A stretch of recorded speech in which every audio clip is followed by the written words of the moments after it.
Hello, ladies and gentlemen, and welcome to the I.M.A.G.E TV show. This is a wonderful opportunity for all of you who are watching to take advantage of this content. My name is Bobby Pate, and I'm from Des Moines, Iowa. I served 11 consecutive years in prison for nonviolent drug convictions, possession with intent to deliver crack cocaine. I was able to utilize that time to my advantage. I worked hard, I educated myself, and I started helping those right around me, thanks to the good Lord above. We want to remind you to continue to keep watching the I.M.A.G.E TV show. Whenever you see me live on this screen, you know that you're in for an intelligent and wonderful conversation and journey. And I'm asking for your help in the fight against recidivism. Hello, ladies and gentlemen, and welcome to the I.M.A.G.E TV show. And for those of you joining us on PTWWN, we want to say thank you for tuning in. Inspire the World TV Channel 4 on PTWWN TV Network. You can catch us every Sunday at 6:30 p.m. Central Standard Time. I have a special guest with me on the show today. For many of you, you know we've been talking about parole and probation and dealing with reentry. Of course, my name is Bobby Pate. I've served 11 consecutive years in prison. And while I was in prison, Ken Silver was one of my support systems while I was in prison. And even after I got out of prison, he continued to be that support system. Now that I'm discharged from parole, he is still there. He is still here. And so we want to welcome Ken Silvers on the show. Thanks for being on the show, Ken. Thank you. Good to be here. Go ahead, Ken. Just go ahead. I'm sure you know how to get this thing started. Well, I'm not sure, but we want to talk about parole and probation, and there's a lot of topics that we need to understand. I always try to look upstream at a problem, and I look at somebody that's been convicted and sentenced to a certain period of time, and maybe that's 10 years. So you have a responsibility to society to serve those 10 years. During that time, if you meet certain conditions, you may be eligible for parole or probation, and you're allowed to get back into society. Now, that's a very big step for most people. We're not used to dealing with some of the problems that we face back in society. You know, prison's not a good place. Correct. But on the other hand, you don't have to do much. You follow the rules, you go eat when they tell you, you go to get in your bunk when they tell you, and once you step outside those gates, things change a lot. And one of the things you have to remember is you have to accept responsibility for your actions. When you step outside the gate and you've got this little cardboard box with all your belongings in it, and you look around and you've got, $100 in your pocket? And it's like, what's next? That's not a situation you want to put yourself into. And Bobby likes to talk about his key word is support. Support, support. How do you get that support? Where do you get it? And when does it start? It starts while you're still back serving your time. You know, if you're there for 8 years out of the 10 you were sentenced, you've got a lot of time to line up your support. You've got a lot of time to think about your future and plan about your future. Too many people ignore all that. We talk and we think about what's going on today. What am I going to do tomorrow? Short term. The people that are availing themselves to some of the programs while they're in prison, I don't care if it's learn to do leather work, if it's learning to be a mechanic, whatever classes they've got, even if you don't care about it, that's going to help you at some place down the road. So I guess with all my preaching, Bobby, we need to talk about how do we get ready to get out and get this support? Where do we get it? What do we do? Yeah, that's very important. I personally believe that for me, it was grabbing a hold of the Bible and having a higher power. Amen. That was one thing that me and you both had in common. That was one of the things that you stood on, was the principles of God and being a man of God and learning how to grow into that. And so I would have to say that that would be probably number one, making sure that, whether it be a Muslim or whatever your belief is. I'm a Christian, we're Christians. However, I've seen other people who aren't Christians still be able to find that success, through their higher power. So I would have to say that you have to find that. I can't actually describe how important that support was when you would come up to visit me when I was in prison, and I had nobody that was coming to visit me. And I would go months, sometimes maybe a year without a visit. And, you would drive up and come up there and I would hear my name called for a visit. It's things like that, the support like that is what changes an inmate's life. It's what molds, that inmate while they're in prison and transforms that person into the success that he's trying to find. And so, I want to not only thank you for that, of course, but let you know how important I think that is for everybody out there watching. Everybody has someone in their family who's been affected by the justice system, whether they're currently on parole or probation, or rather they've been on it in the past. And I think that this information is very important, this content is very important, because we have to find success when we're on parole. We have to be able to discharge our parole and probation successfully. Now, just because I've gotten off of parole this time doesn't mean that I haven't failed in the past on probation. I've been revoked and my original sentence has been imposed.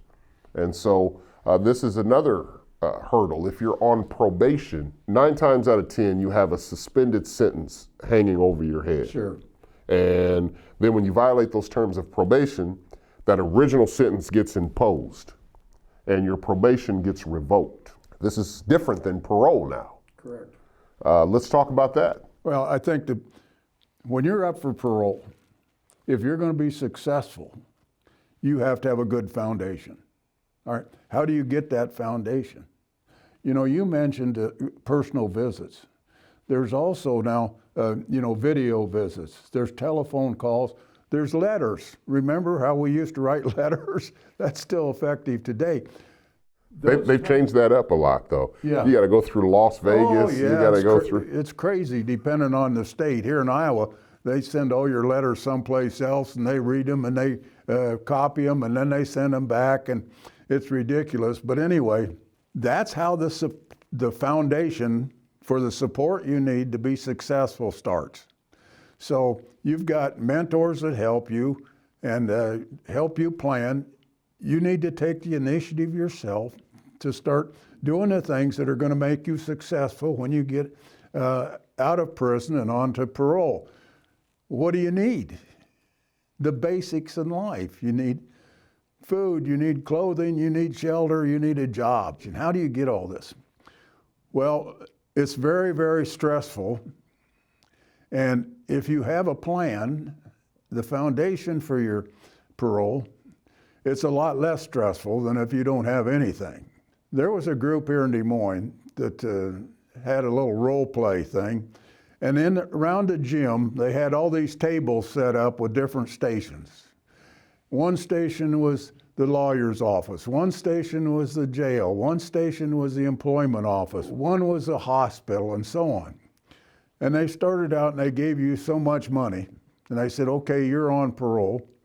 What are you going to do? Well, you got this money. What's the first thing I need to do? Do I need to go down and buy a bus ticket? Do I need to go to the unemployment office? Oh, wait a minute, am I supposed to check in with my PO? Those kinds of decisions hit us as soon as we walk out the gate, and we're not used to making those decisions. That's why I'm saying the foundation is so important. Do you have somebody that's helped you have transportation to wherever you're going? Do you have somebody that's going to help you with your job search? And where are you going to live? There are too many of the halfway houses, and I hate to say this, that are not good support systems. I call them halfway back to prison. So you're trying to, yes, there's these halfway houses that are available. Have I checked them out? Do I know if they're good? They're going to help me? If I don't live there, where am I going to live? And with that, you have founded transitional housing here in the state of Iowa, the Discovery House. And one thing about the Discovery House that I give a lot of props to is the fact that you are big on sobriety, you are big on support, and you're big on working and finding that success.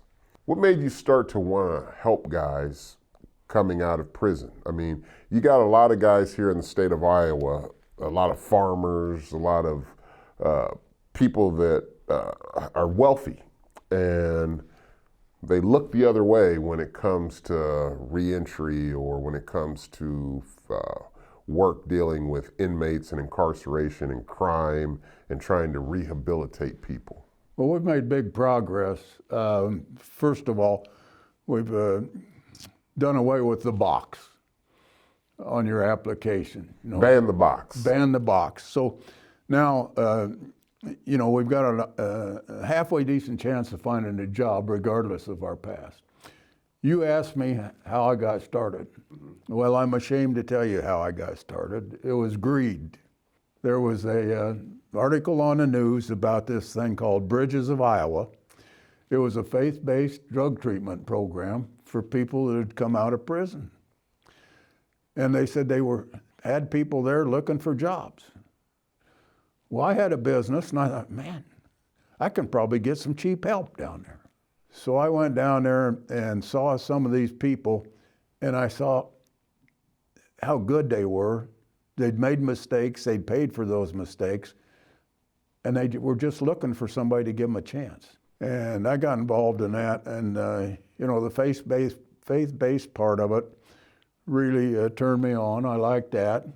I hired some of their people. They turned out to be great employees. And anyway, from there, I found out there's a big need for housing for people coming out of prison or jail, either one, treatment centers.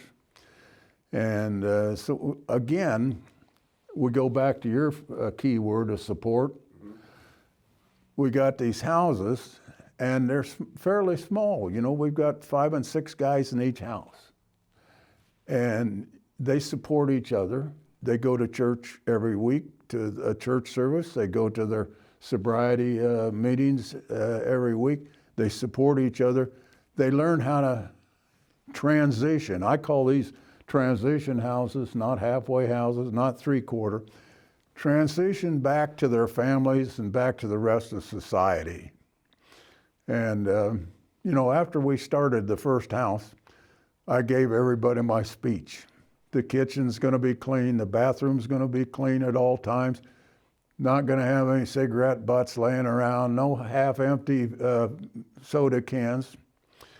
And a couple weeks later, I came down there and walked through, and there's an empty pop can sitting in the living room, and I could smell somebody had been smoking in there and put their cigarette butt in that pop can. And we had no smoking policy. So I got everybody together and I give them my speech again. In case you guys forgot, here it is. And after we got all done, one of the guys came up to me and he said, "Why are you so nitpicky?" And I said, "Well, let me tell you something. One of these days you're going to find a decent woman and you're going to want to marry her and live with her. And you're going to be glad I trained you so good." So, those kind of things you don't think about in prison. So many things are done for you, once you get out, it's a new world. Ladies and gentlemen, you're tuned into the Image Show on PTWWN TV Network, Inspire the World TV. Those of you who are watching us on YouTube, we also want to say thank you for tuning in and we welcome you. The topic that we are on is parole and probation, and we've got Ken Silver here. My name is Bobby Pate. I'm the president and founder of Image for Lives. And speaking of Image for Lives, IMAGE is an acronym, stands for Inmate Movement Against Gang Evolution. This man here, Ken Silver, helped me start this program up while I was still in prison, while I was still in the institution. Ken would make visits to come visit me. We talked about the transformation and the change and working in the reentry field once I was out of prison, and we've made that dream come true. We are now on a platform all across the world, and so I'm blessed, Ken. I feel really blessed. You brought up Bridges of Iowa. I'm proud to say that I am now a part of Bridges of Iowa and a part of the Bridges of Iowa family. In fact, I met with the CEO of Bridges, Pat. Mm-hmm. And Pat had a wonderful story. I couldn't believe it. His testimony it just blew me away. I'm going to save it because we're going to have him on the show and we're going to have him talk about that. But for now, the support and, coming out of prison, and a lot of people, they want to know, how do I support my kid, or how do I support a friend or a family member who is coming out of prison? For me, being the former inmate, I would have to say that you have to be able to relate. There has to be something that you have there kind of in common. For us, it was the Word of God. I could call on you and look for answers. I think that it's important to have that communication of something in common. Well, you're exactly right. And the relationship is what's going to make you or break you. We talked about a foundation for support. We've got the support, we get out. Now we need the action. All right? That's where the relationship comes in. You can have a relationship with the wrong people. If you look at the recidivism across the United States, I just looked up today. Nationwide, within 10 years of release, 82% will be back in prison. Now that's nationwide, and it varies a lot. But one of the things that's very interesting, the states with the lowest recidivism rates are some of the states with the worst prisons. The toughest, baddest, dirtiest places. So that tells you a little bit. But go back to the fact you get out, now you're going to have a relationship. And maybe we don't like to talk about this, but the first relationship too many people think about, I want a woman. As soon as I get out of that gate, that's what man. I want. Or man. And maybe we should talk about women coming out of prison too. So there's an old saying, if you want to be successful, change playgrounds and change playmates. And if the only people you've got to call or talk to when you get out of prison are your old buddies that got you in trouble, you're in trouble again. So make sure that your relationship that you have available, which you've already established while you're in prison, is there to help you. So after that, what do you need? You need the action. When you got out, and I've seen other people, you can either sit around and hope somebody comes with a job flipping burgers, or you can get out and be proactive. You can get around, you can meet people, you can start networking. That's what I did. Yes. That's what I did. As soon as I got out, I hit the ground running. I didn't stop, I didn't wait. I would get out, I would network, I would go to different jobs that I knew probably wouldn't hire me. I was just dream. Practice. And those dreams come true. You've got to jump through a lot of hoops once you're on parole. And it's very difficult to find a job that'll let you off work to go see your PO. I've never understood why the POs don't work in the evenings where we can go see them and report in after work. They jeopardize our jobs. They limit the jobs that we can have.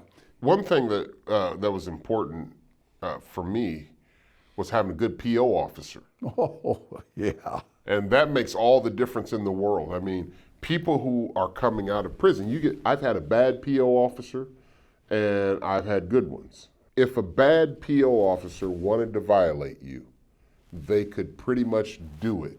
They can violate you before you get 100 yards away. Before you get 100 yards away, because the conditions of those parole and probation terms are basically, it's basically a joke.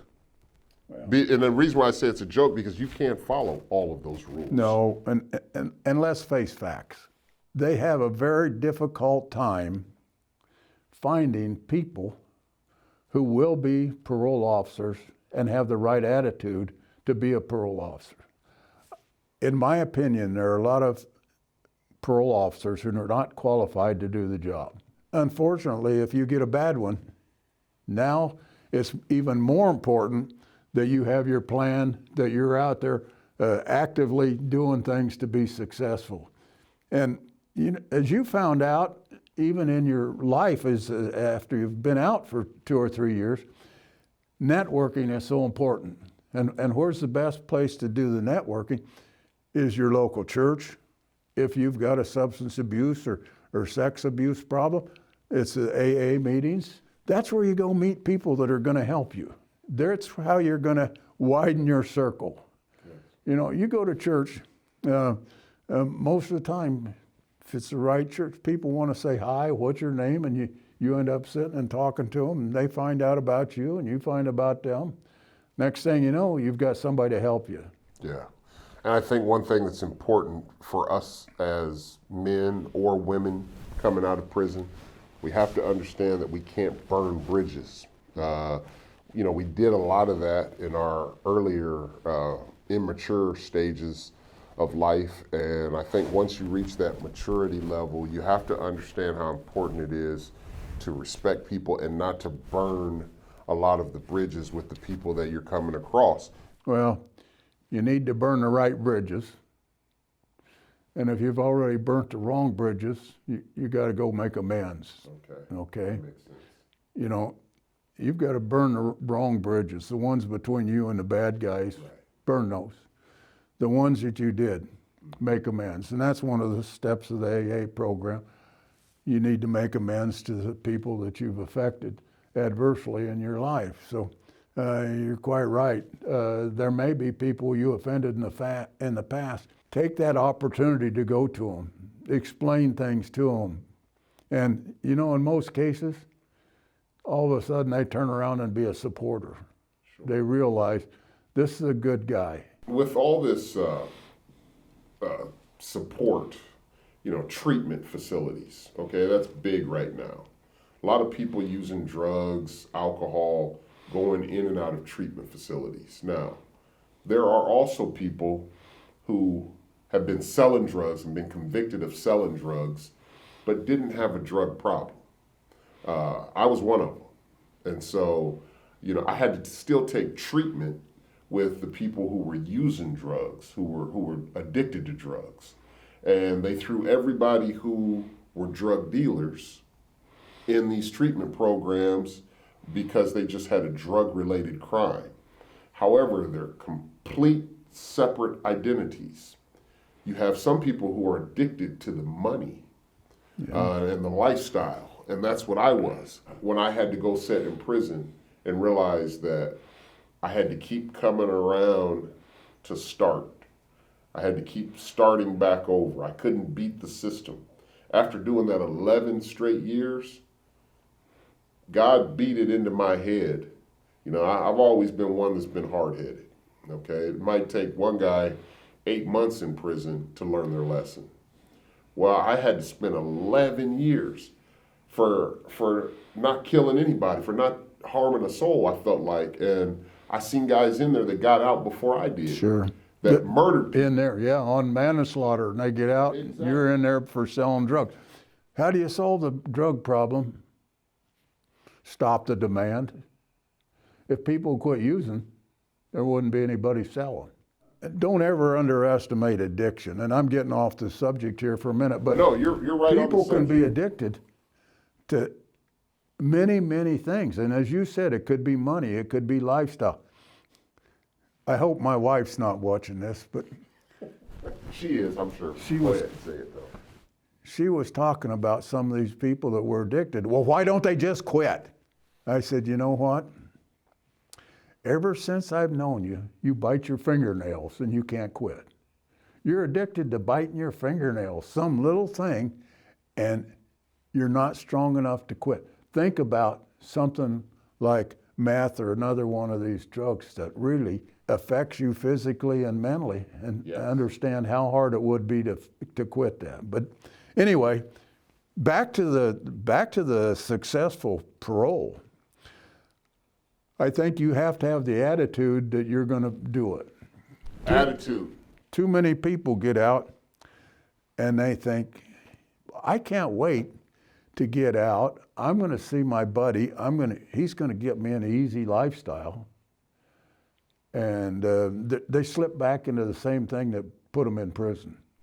You know, speaking of attitude, I've got a quick quote here that I want to actually say. I want everyone to hear this. First of all, this comes from the late, great Miles Monroe. That was my favorite pastor of all time. Okay. And I often reflect on his word. I meditate on his word a lot of times early in the morning as I'm getting ready for my day. And he said this: there are so many animals in the jungle more powerful than the lion. Stronger, taller, more intelligent, and yet the lion eats all of them for lunch. As a matter of fact, when a lion sees an elephant, he simply sees lunch. Why is the lion the leader? It's because of attitude. Okay. Write this down. Write this down. Attitude comes from your belief system, and it produces confidence. Because the lion's attitude reduces that elephant to a meal. Leadership is 80% mentality or attitude, and only 20% skill. And this is why skillful people work for those with the right attitude. Attitude is what will lead you to success in anything you want to do. And that's why I say when you come out, if you've got the right attitude and you've developed the foundation for this system, you're ready, you've got a plan, and you've got the right attitude to execute that plan. That's what's going to make you successful. You know when you walk out the gate what the rules are for parole. You know they're tough. And you elected to go out into society and follow those rules instead of staying in prison for the duration of your sentence. Mm-hmm. So you need the attitude. You're going to go out there. You've developed the support system. You've got the networking. Now it's the attitude that's going to help you execute your plan and go out there and be successful so that you not only complete your parole, but you don't go back again. That's right. Ladies and gentlemen, boys and girls, we want to say thank you for tuning in to the I.M.A.G.E TV show. I am Robert Pate, aka Bobby Pate, and this is Ken Silver, and we hope that you've enjoyed yourself. Again, remember, if you're watching this show, you did not tune into this show by mistake. This was completely spirit-led, and we want to encourage you to tune in. If you're watching on PTWWN TV, we encourage you to tune in every Sunday at 7:30 Eastern Standard Time, 6:30 Central Standard Time on Inspire the World TV. Until next time, this is Bob Pate saying so long and have a blessed day.